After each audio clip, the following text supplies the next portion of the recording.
I sat in my old wheelchair, tucked into a bright corner of the banquet hall, when my daughter-in-law laughed and said in front of everyone, "If you want money for Dad's treatment, Mom has to crawl through here." My wife dropped to her knees. The stone floor was colder than the looks of the guests holding up their phones. My son did not stop it. He only said, "Mom, don't ruin my birthday." In that moment, I understood a bitter paradox. The poorest thing is not money, it is blood. Before this story goes any further, leave a comment below and tell me where you're listening from. And if you want to stay with stories like this, stories about family and truth, please subscribe and tap like. Now listen on, because what happened next is even harder to accept than what you've just heard. I stayed still in my old wheelchair, both hands resting on my thighs like someone long used to helplessness. The chandelier above poured light onto the polished stone floor, reflecting the image of my wife kneeling in front of my daughter-in-law. No one in that room looked at me. They were busy staring at their own phones, busy capturing what they called a dramatic moment. Sarah stood upright, her back straight like a statue, placed exactly where it belonged.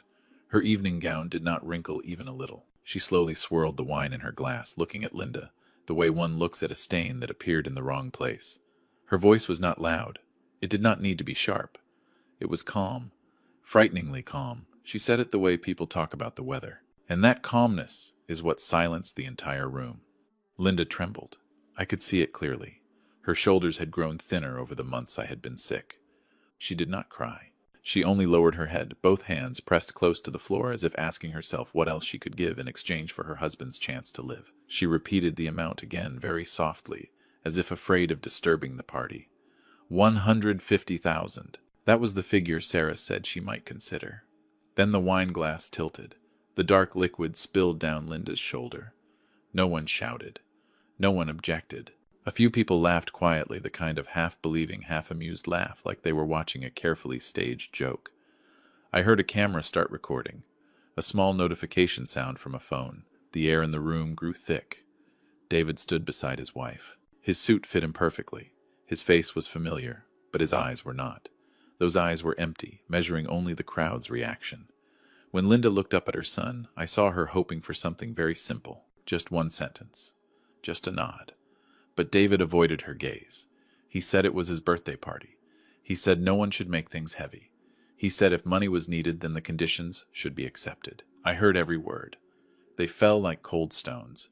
My wheelchair let out a very soft sound when I tightened my grip on the armrests. It was swallowed immediately by laughter and background music. No one noticed. I had been placed in a corner of the room like an old object kept out of politeness. A sick man brought in to complete the false image of a dutiful family. Linda took a very deep breath. I knew that habit well. Whenever she prepared to do something difficult, she always did that. She wiped her shoulder with her other sleeve, an awkward motion. The wine left a dark stain, but she did not care. She looked around the room at faces that were unfamiliar yet beautifully dressed. Her eyes stopped on me for just 1 second.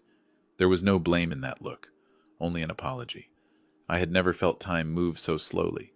Each second stretched like a question without an answer. I thought about the meals where Linda gave the best portion to our son. I thought about the evenings she counted every bill to buy David a birthday gift when he was little.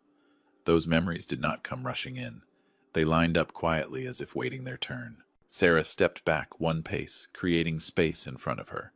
She did it naturally, like someone used to giving orders. A few of her friends giggled. Someone whispered something, then raised their phone even higher. The party went on, but in a different way. It became a stage. I wondered when helping someone started to have a price like this, when a plea turned into a performance. I wondered if David could hear himself speaking at all, or if he had grown used to applause instead of family voices. Linda shifted her knees on the floor. She moved very slowly, as if afraid of breaking some invisible rule. I saw her back curve downward. That was the moment I realized. If I kept sitting still, some things would never return. Not money, not my personal pride, but a final boundary. Yet I stayed seated. I let everything continue for a few more breaths. Not because I was weak, but because I needed to see clearly. I needed to know how far my son would go. I needed to know how much my wife was willing to sacrifice. And I needed to know whether in that room full of light, anyone could truly see the darkness spreading. When Linda was about to lower herself further, the entire room held its breath. And in that silence I understood. This birthday party no longer belonged to David. It had become a place where long-hidden truths were laid bare. And I, the one everyone thought was the weakest, was the only one still clear-headed enough to remember everything. I watched the scene for a few more seconds, long enough to understand that this was not a sudden impulse. It was the result of many years of silence. As Linda knelt on the floor, I no longer saw the party. I saw old memories one piece at a time, stacking up and leading me back to this brightly lit room. Years ago, when David said he wanted to start his own business, I nodded almost immediately. I remember that morning clearly. There was a light rain. I signed the papers, transferring my first company into his name with a simple thought. Young people need a chance. I kept very little for myself, just enough to live. I told Linda we could move into a smaller rental house. She did not ask much. She just nodded, like she always did. In the years that followed, David's suits grew sharper. Family meals became fewer. Every time we met, he talked about numbers, about projects that sounded very big. I did not understand everything, but I believed him. I believed him because he was my son. When he asked to put the ancestral land in his name just for paperwork convenience, I did not hesitate either. That was the land my father once called our roots. I thought roots lived in people, not on paper. Then Sarah appeared. At first she was very polite. Her words were measured, her eyes observant. I did not oppose that marriage. I only felt a very light distance, like a draft slipping through a door crack. Later that distance grew. When we visited, Linda was often asked to help with a few small chores. I thought it was just family stuff. Until one day I heard Sarah call Linda by a name without a last name, the way someone calls hourly help. Linda did not tell me. I learned that later. She hid things well. She even hid the fact that she worked as a cleaner in the evenings. She said she was visiting a friend.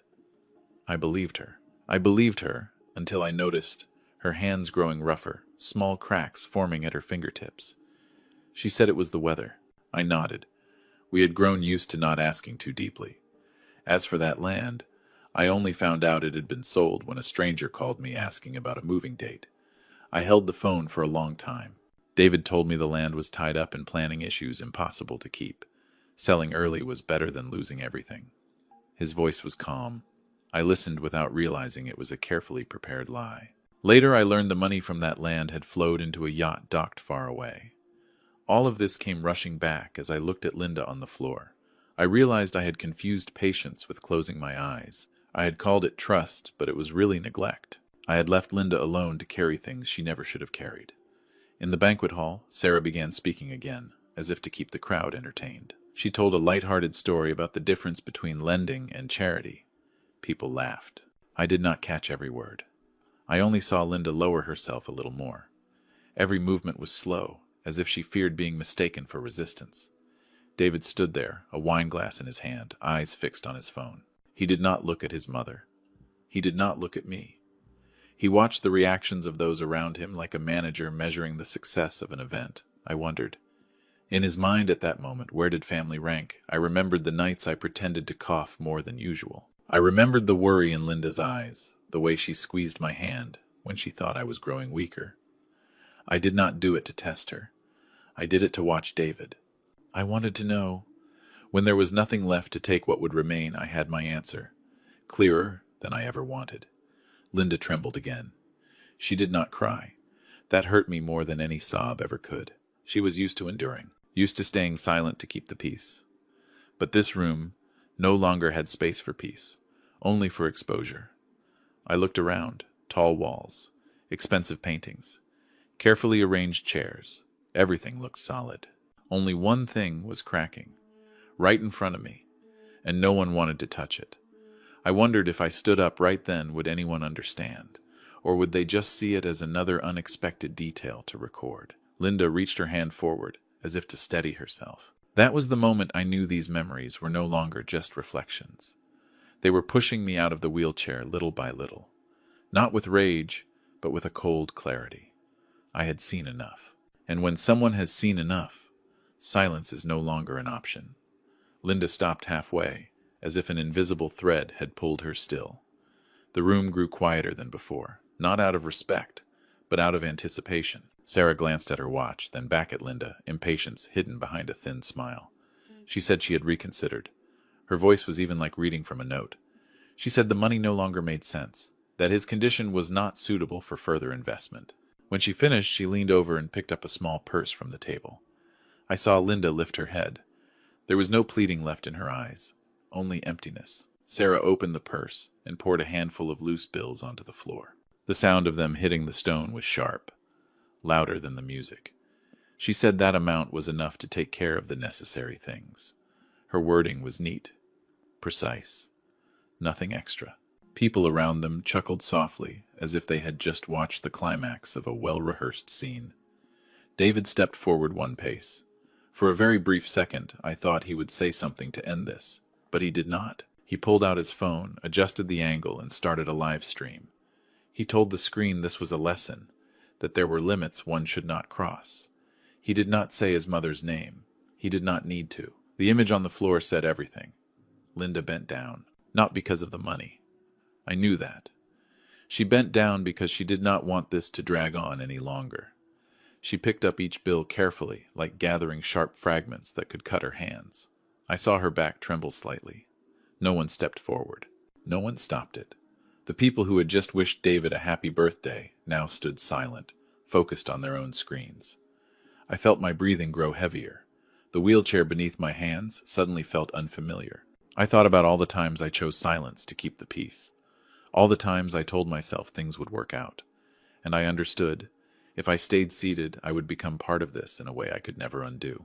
I placed my hands on the floor and pushed myself up. My knees shook a little, but not from weakness. The room stirred. Someone muttered something. Someone turned off their phone. David looked at me, for the first time that night. Confusion flickered in his eyes, then quickly disappeared. I walked toward Linda. Each step was deliberate. I bent down beside her. I said nothing. I simply placed my hand on her shoulder. I wiped the dried wine stain away slowly, like smoothing out a crease in clothing. Linda looked up at me. She tried to speak, but I shook my head. No words were needed now. I turned to David. I did not raise my voice. I did not accuse. I only said that once certain things are turned into entertainment, there is no way back. I said that wealth, when used only to hide emptiness, will eventually collapse on itself. I called him by name. The room fell completely silent. Sarah let out a short laugh. She said I should return to my seat, that I was making things uncomfortable. I looked at her for a long moment, not with anger, but with final judgment. I realized she had never seen us as family. We were just part of a backdrop she could rearrange. David ended the live stream. I saw his hand shake as he did it. He said I was overreacting, that everything could be handled privately. I shook my head. I said what happened here was already public, and once something is public, there is no such thing as private anymore. Linda stood up, leaning against me. She felt lighter than I expected. I thought about the years she carried things for me that I never saw. I thought about how I owed her clarity. I looked back at the room, every face, every averted gaze. I said, this party did not need to continue, not because of me, but because it had gone too far beyond anything deserving respect. No one applauded. No one argued. This silence was different. It was no longer curious. It was heavy. I knew that from the moment I stood up, everything had crossed a breaking point. Not a loud collapse, but a crack that could never be sealed with late apologies. I helped Linda walk a few steps. Behind us, I heard Sarah say something to David, her voice low. I did not turn back. I did not need to hear it. What needed to be exposed had been exposed. What needed to fall silent had fallen silent. And in that moment I understood, people do not lose their family in a single night. They lose it through small choices, one by one, until there is nothing left to hold on to. I did not walk fast. I did not stop either. I simply supported Linda for a few more steps, just enough to move away from the center of the room.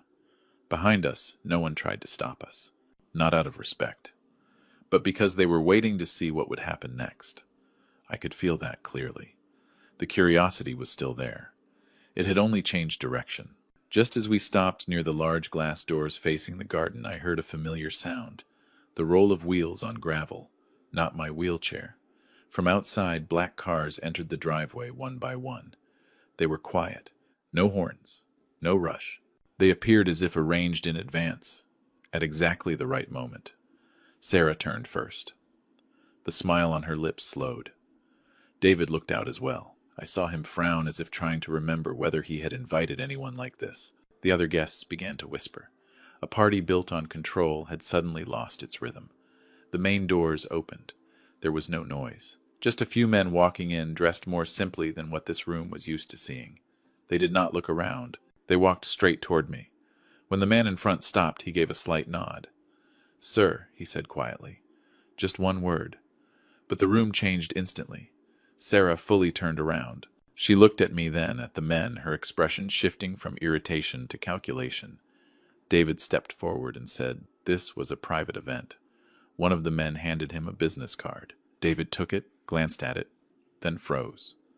I saw his shoulders tense. I kept my hand on Linda's shoulder. I told her we did not need to go anywhere. She looked at me surprised. I nodded. She understood. She was used to me not saying much. I turned to David. I said it was time to end the performances.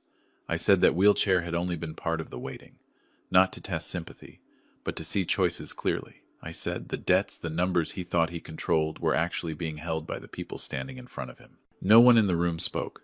Sarah stepped forward and said this was intimidation. She said her family was not easily shaken. One of the men calmly placed a folder on the table. He did not explain much. He only said everything was complete. Very clean words. David opened the folder. I did not need to look to know what he saw. I had seen it long before. Signatures, timelines, clauses he had never read carefully because he believed he was above them. His hand trembled. He tried to stay calm. But I knew this was the first time he felt the ground beneath him give way. Sarah made a phone call. She stepped aside. At first her voice was confident. Then it dropped. Then it stopped. When she turned back, her face was no longer sharp. She asked me something. I did not answer. Not out of contempt, but because no answer mattered anymore. I told David I was not taking back what I had given. I was only ending my protection. I said what came next was not punishment. It was consequence. Consequences he had delayed by pushing them onto others, onto his mother, onto those weaker than him. Linda tightened her grip on my hand. I knew she was shaking, not from fear, but because everything was happening too fast. I leaned in and told her things would be okay. Not the old way, the right way. One of the men added a few words about temporarily freezing certain management rights. No heavy language. None was needed. The room already understood. Guests began to quietly gather their things. No phones raised, no laughter. David stood in the middle of the room like someone whose stage lights had just gone out. He looked at me again, this time without defenses. He asked why. I said I had given him enough time to stop on his own. He did not. And when someone does not know how to stop, eventually they are stopped. Sarah stood beside him, silent. For the first time I saw her say nothing, not because of regret, but because there was no longer a place to stand above. I took Linda's hand and walked outside. No one followed. None was needed. The air outside was cooler. I took a long breath, not to release anything, but to confirm that what had just happened was real. Behind us, the party ended in a way no one had planned. No breaking sounds, no chaos, just a very clean closing. And I knew, for David and Sarah, this was not the end of their story. But for Linda and me, this was the moment we stepped out of our final role. We sat in the car for a long while without speaking. Linda leaned back against the seat, her hands resting neatly on her lap. I looked out the window and watched the rows of trees drift slowly past. When the noise of the party was far behind us, I realized my breathing had evened out. Not relief. Stability. The feeling came late, but it was real. Linda spoke first. She asked if I was tired. I shook my head. She asked if I regretted it. I thought for a moment, then said, if I did, it was only that I had waited too long. Linda held my hand very gently. She did not say anything else. We understood each other without explanation. A few days later, I sent David a letter. Not to argue, not to accuse. Inside were only basic documents and an old birth certificate. I wrote one short line in slow, careful handwriting. I gave you life. The rest is your choice. No blame, no conditions. I knew those simple words would say more than any conversation ever could. I did not meet Sarah again. That was not avoidance. It simply was not necessary. What needed to be exposed was already done. I was not seeking acknowledgement or apology. I chose silence, because silence at that point was the healthiest boundary. Linda and I returned to the small house we had lived in for years. On the first evening, she cooked a simple meal. I washed the dishes. Everything felt familiar except the heaviness was gone. We ate slowly. No television. Only the soft sound of spoons touching bowls. A week later, I completed the final paperwork for a fund I had long planned. I named it Dignity for Elders. No publicity. No launch event. Just a way to redirect what I once thought I would leave to my son, toward a place that could protect the dignity of people who had lived long enough to know what it means to be ignored in silence. Linda joined me. She said she wanted to help in her own way. I nodded. No long discussion needed. We started small. A few community rooms. A few support packages for elderly people living alone. Every time we visited, Linda talked with them for a long time. I sat and listened. I realized her gentleness carried a kind of healing that money could never buy. Sometimes I think about David, not with anger, but with a clear, quiet sadness. I know his road will be difficult, but it is a road he must walk himself. I do not turn back to pull him forward. Not because I do not love him, but because I understand that some lessons only arrive when no one is left shielding you. One afternoon, Linda and I went to the beach. The sun was gentle. The wind was just enough. We sat on a wooden bench, watching the waves come and go. Linda said she felt lighter. So did I. Not because everything had been perfectly resolved, but because we no longer had to perform. I thought about the wheelchair left in the corner of that banquet hall. It had fulfilled its role. I did not hate it. I did not take it with me. Everything has its time, and when that time passes, letting go is the right thing to do.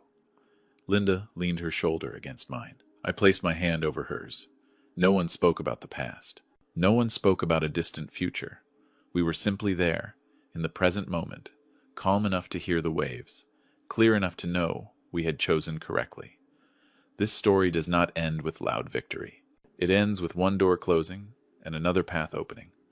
A path that does not need to prove anything to anyone, only to preserve what matters most, dignity and peace when looking back at oneself. Thank you for staying with this story until the very end. If what you heard made you slow down for a moment, think about family silence boundaries and dignity, then this story has done its job. If you saw a part of yourself in these choices, please tap like, subscribe, and share so this story can reach more people. Because sometimes the lesson is not about how much money or power we keep, but whether we dare to hold on to self-respect, kindness, and humanity. Thank you for being here. Thank you for listening, and I hope we meet again.